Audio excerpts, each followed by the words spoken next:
Welcome to United We Spay, the show dedicated to promoting affordable spay-neuter services nationwide. Each episode delves into the heart of the movement, sharing inspiring stories and driving positive change. Our goal is to raise awareness, educate, and empower, addressing overpopulation's root causes to ensure every animal has a chance for a better life. Hosted by Stacy LeBaron and the United Spay Alliance team, we're on a mission to change lives. Fed up with the fixation on symptoms in the animal welfare conversation, it's time to change the narrative. Join us on United We Spay, where we make a difference by spreading knowledge and building a compassionate world for animals. Let's put prevention first and spotlight spay-neuter in the animal welfare space.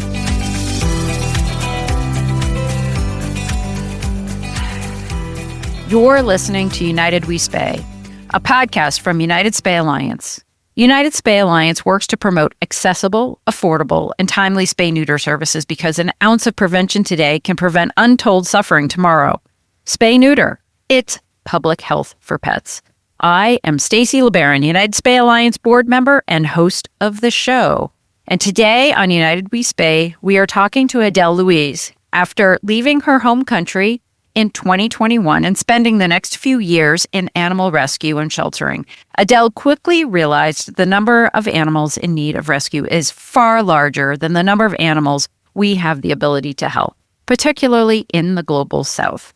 This led her to focus on cat population management in the form of Trap-Neuter-Return projects to prevent animal suffering while also preventing the need for rescue. She predominantly focuses on field work in the form of catching cats, as well as capacity building in the form of co-working with organizations to increase the efficiency of their own work. Her UK-registered charity has now facilitated the TNR of 1,500 plus cats with organizations across 13 cities in 6 countries, and the rescue of multiple pigeons, fish, and cats. Adelle, I'd like to welcome you to the show. Thank you so much, Stacy. It's nice to see you. It's always a pleasure to have a chat with you. We have gotten to know each other virtually over the last several years, and I'm really proud to say I'm watching you grow up in the field of community cat program management, and it's absolutely lovely. And from my heart, I just want to thank you for all that you are doing to help support cats around the world. So thank you. Absolutely. I started off just like anybody else, wanting to do something and slotting in where I could. Maybe that was 1 cat a week or 2 cats a week, but then being exposed to resources like community cats, which you produce resources in combination with neighborhood cats, and all of this conversation around like strategy and improving systems and stuff like that has really helped me grow in what I do. So it's a mutually admiration relationship. And today we get to talk all about spay-neuter, which is near and dear to our hearts. Obviously, if you're out there trapping cats, you want to get them spayed or neutered. But for our listeners, to get us all started, please tell us, why are you passionate about spay-neuter? Is there a single story that stands out to you? So in general, when I wanted to get involved with animals, I assumed the best way to do that was to spend time in shelters, spend time in rescues, spend time in sanctuaries. And I first did that in Southeast Asia, so in Cambodia and Vietnam. And I very quickly realized the challenges that are humongous to helping animals in places where there are very few shelters or they're under-resourced. There's a lot of cultural complexity there. And realized one way that I could have a bigger impact was focusing on spay and neuter so that we weren't constantly running around the community having to clean up the effects of not sterilizing dogs and cats. What brought me to cats specifically was simply that I could carry a trap with me when I flew on a plane. I could check it as baggage. And so I started visiting these different places with my little green trap that I got from Greece. And that was just where I could slot in, is grabbing cats who were in my neighborhood around me, taking them to the vet, getting them neutered. And that led me to want to have an even bigger impact because it felt like I was having an impact for that one individual, but I really wanted to make sure it was as effective as possible and helped as many as possible. And through spay neuter, we can do that. It helps monumental numbers of cats. I just have to ask you, since you mentioned your green trap, are traps that are available all around the world the same as the traps that we see here in the United States? Gosh, I've learned so much about this over the years. The little green trap was just the cheapest one that I could find in Greece, and it was really not ideal. It was what was available, but it was purchased from an online pest control company, right? Pest in quotations. They're not live catch traps. They have like these really sharp guillotine-style doors that can really injure the cat, especially if they're a large cat who's not fully inside, because they're often quite small traps. And the metal is not like specially treated or anything, so it gets quite rusty. You can have jagged edges, and it's not ideal. So it was kind of like a starter kit, right? It was what was available there. But I think that's a really important point, is the experience of people in TNR in the US and maybe the UK and maybe Northern Europe is you have access to specialized trapping equipment. So Tomahawk or MDC or Metal Coat, all these companies that have made specially designed live catch equipment, drop traps like Nurse's Best Friend, all these specialty traps that are not available to the rest of the world. And so I realized if we wanted to improve our ability to trap more cats and trap more cats better, we had to make sure we had access to better equipment. So very luckily, I was able to get a donation of a bunch of Tomahawk traps, a drop trap included, a little remote control as well to go with it, and bring them to Greece and have sort of like a trap lending system, because otherwise people are using either equipment that they make themselves out of necessity or equipment from these pest control companies that are not particularly safe for the cats and also can't trap cats in high numbers safely. So a lot of places really struggle with being able to access this stuff. And I think it goes to show why it's so important to not just think about like how many cats we can trap, but how many cats we can trap well and all the ways we can try to improve those systems of what we're doing.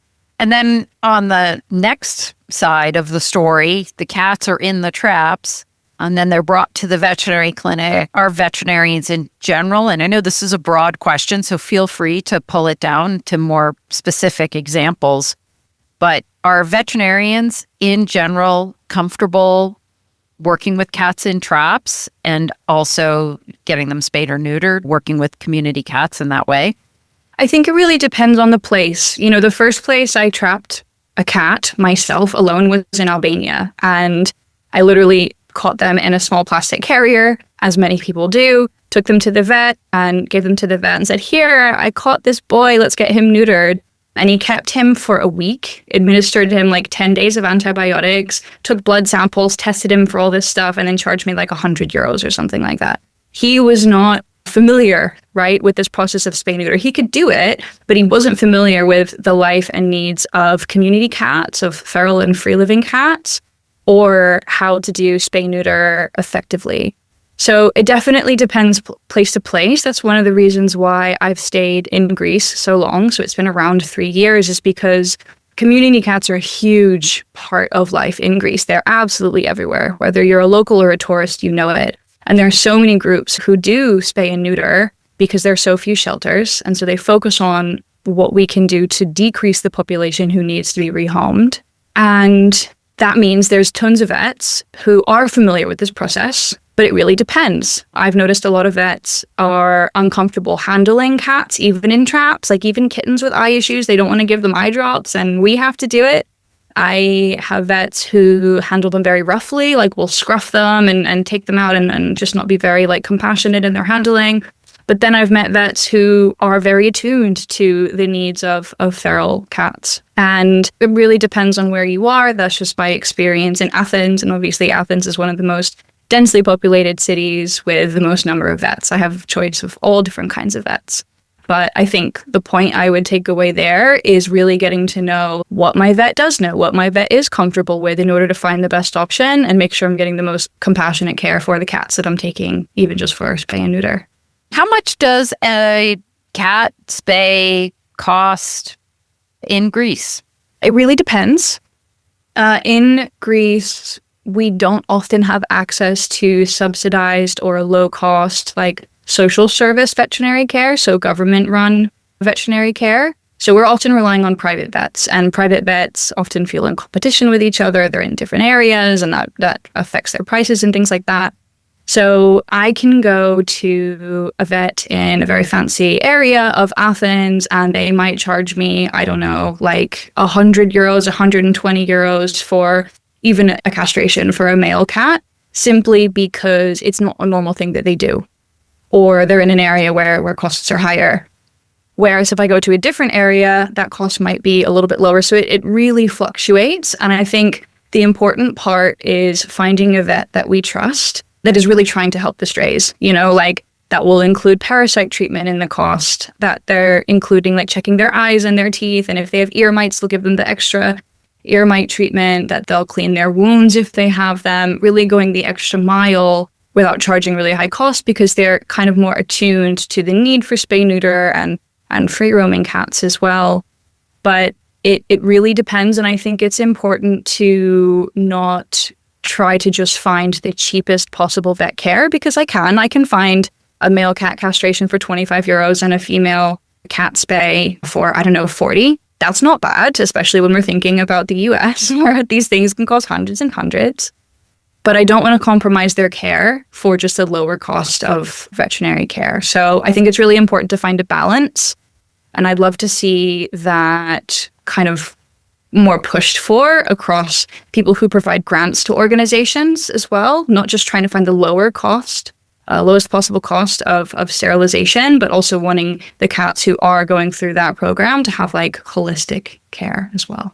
So it sounds like you're almost talking about potentially lower cost being less services, rather than in some models with a high quality, high volume spay neuter model, you can have your staff trained in such a way so that you're working much more quickly, but yet also the mortality rates are either the same or lower than maybe at a clinic that doesn't do as many spay or neuter surgeries.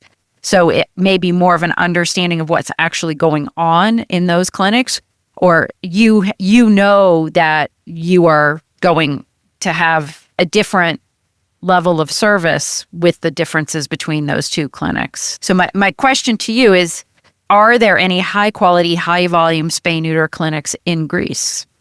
I don't think we have that set up.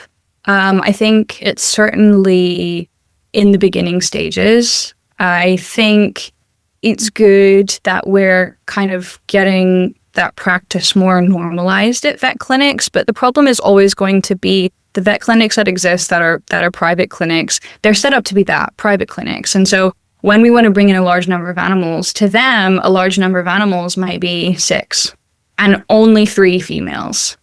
Whereas at other like actually set up low cost, high quality, high volume spay neuter clinics, you can bring a lot more. And so what tends to happen is veterinary clinics will offer their services late at night for spay and neuter, or on the weekend. They'll come in on a weekend to be able to get large amounts of cats sterilized, but it's still not going to be as many as we see, in the US. It's not going to be a large number of cats being trapped and then brought in.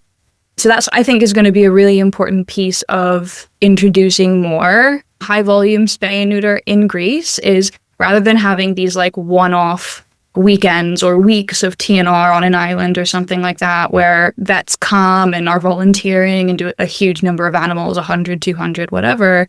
If that's more like normalized in daily life and not like a one-off kind of project that we do, that's really going to help propel things forward. But at the same time, these are vet clinics who have to pay their normal bills, and oftentimes that allows them to offer a lower cost or even free spay and neuter. So it's tricky to get the right balance, but it's definitely not something we have access to now. So a good day would probably look like, I don't know, maybe 8 cats. I could probably get around 8 cats in out of it for a day if I had like a prearranged agreement. Looking for low-cost spay or neuter? Don't waste hours searching. Use our low-cost spay neuter directory. It's a free tool from United Spay Alliance that connects you to affordable services anywhere in the United States. Just enter your location to see clinics, mobile programs, and community resources near you. Spaying and neutering saves lives, prevents suffering, and strengthens communities. And finding help should be the easy part. Start your search today at unitedspayalliance.org/map.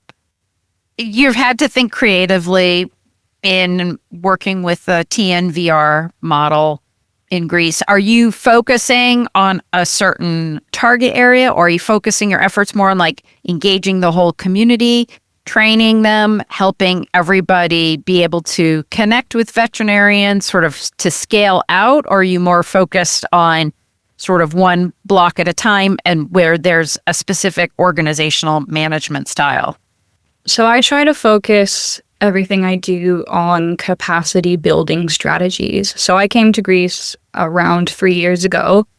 I'm an immigrant. I am not from Greece. I'm from the United States. And that means I can't just come here and set up my own thing, because there are so many organizations who already have the cultural understanding of what they've been doing for the past 20 years with spay, neuter, and cats, right? They really understand. And so what I wanted to do in general is build on the capacity of existing organizations. So yes, I might do some TNR in my own neighborhood, but mostly I'm trying to, make sure I can provide equipment to people who are doing lots of spay and neuter, especially doing high quality spay and neuter, people who are trying to find a good vet for reasonably affordable costs. I tried to provide information about that because I've been around to all the vets in the back room and seen like how they work and how they handle the cats, and understand like, are they giving the parasite treatments and the antibiotics and checking the teeth and the stuff that they need.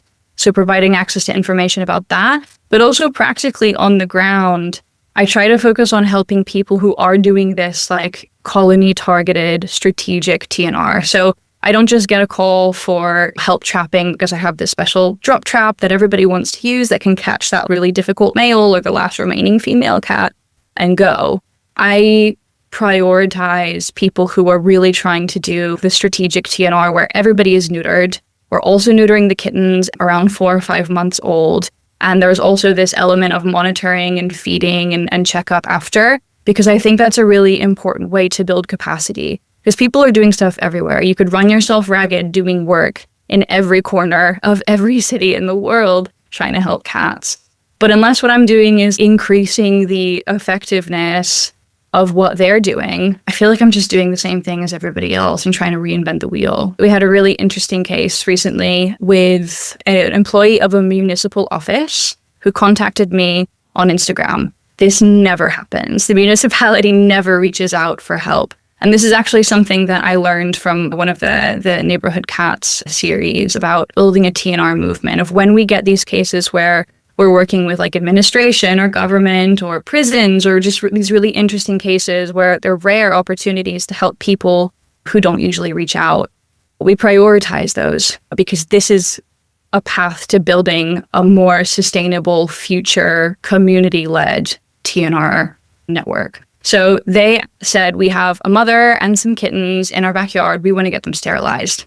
Fantastic. They're willing to pay for it. They're willing to train them on the feeding schedule beforehand and everything.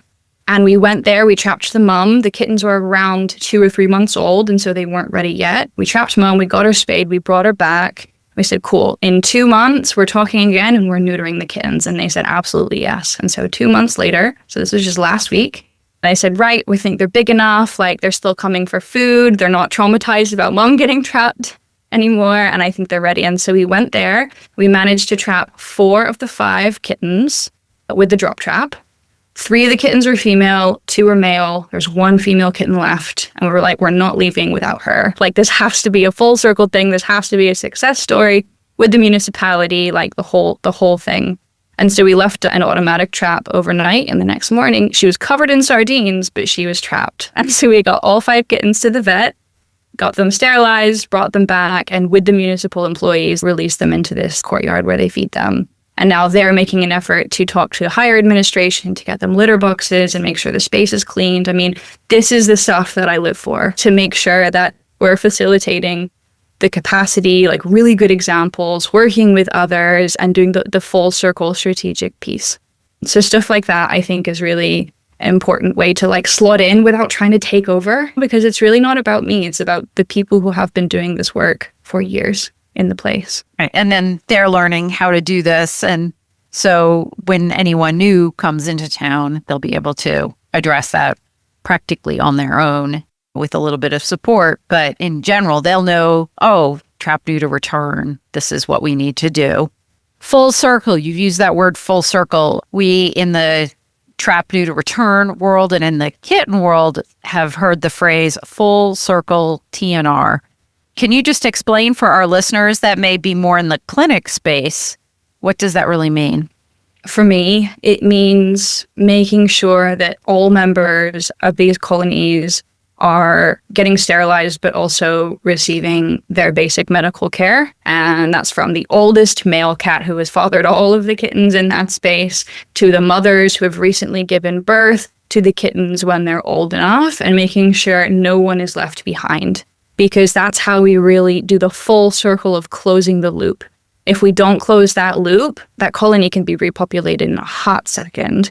So this is why cases like this project with the municipality are so important to demonstrating why, like, we don't want kittens to become mothers at 6 months old. We want to make sure that if we find difficult cats in the community or kittens in the community, we have kind of a schedule, an order that we're going to follow up and make sure from start to finish the colony is taken care of in terms of reproductive care and basic medical care.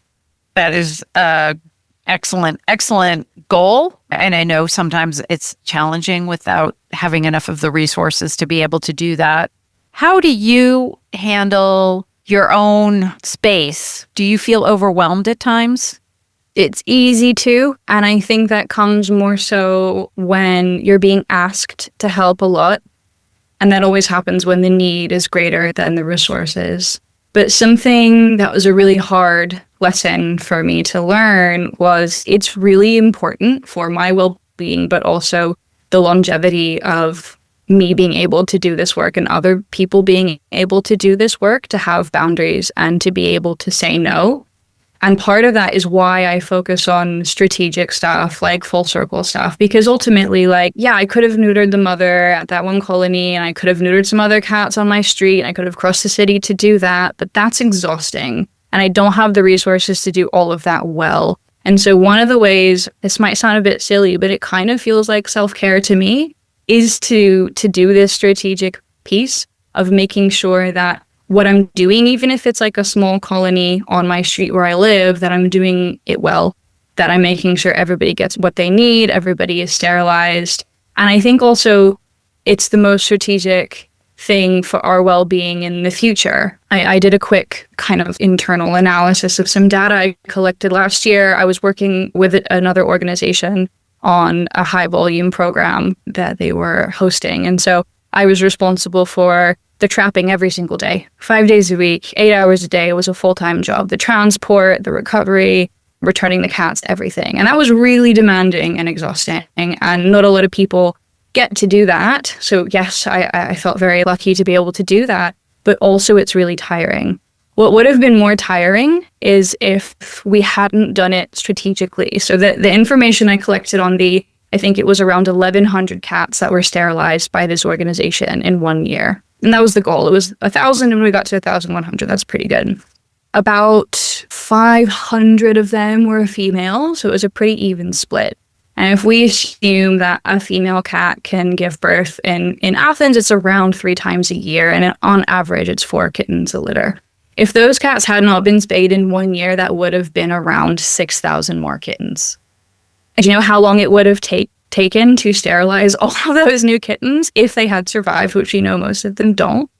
It would have taken multiple more years based on the capacity that we had of full-time trapping every day. That's exhausting. And around 500,000 euros more in sterilization costs.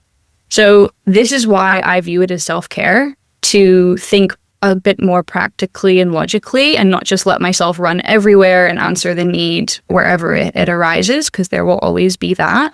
But my capacity limit being focused on what makes sense to do to make sure that my time is being effective. And I'm seeing a positive change because this feeds us, right? If we see our work as having a positive change, this makes us feel good. It makes us feel like there is positive things to look forward to. And that's really important. It's nice to get that boost of energy when you see, oh, wow, this is great. And I get excited when I see other folks almost like if they see what you're doing as a leader and then they want to replicate it someplace else. And that's the beautiful thing, which is that scalability, which is learning from each other and then creating a model that works for the uniqueness of your own community. So if you are in a spay-neuter desert, you're going to have to create some spay-neuter capacity there on your own. And there are a variety of different models at the United Spay Alliance website. You're talking about getting kittens fixed well before 6 months of age. So we have our Feline Fix by 5 campaign at the United Spay Alliance. And so trying to provide all of those tools to be able to enable people to help reduce the cat overpopulation situation in any country all around the world. And we are big fans of supporting international efforts in addition to also helping in the United States. Adelle, if folks had only one takeaway from listening to our conversation today, what should it be? I think one of the most important things that I've learned is I can't do all of this by myself. It's so much work, not just physically, but emotionally as well.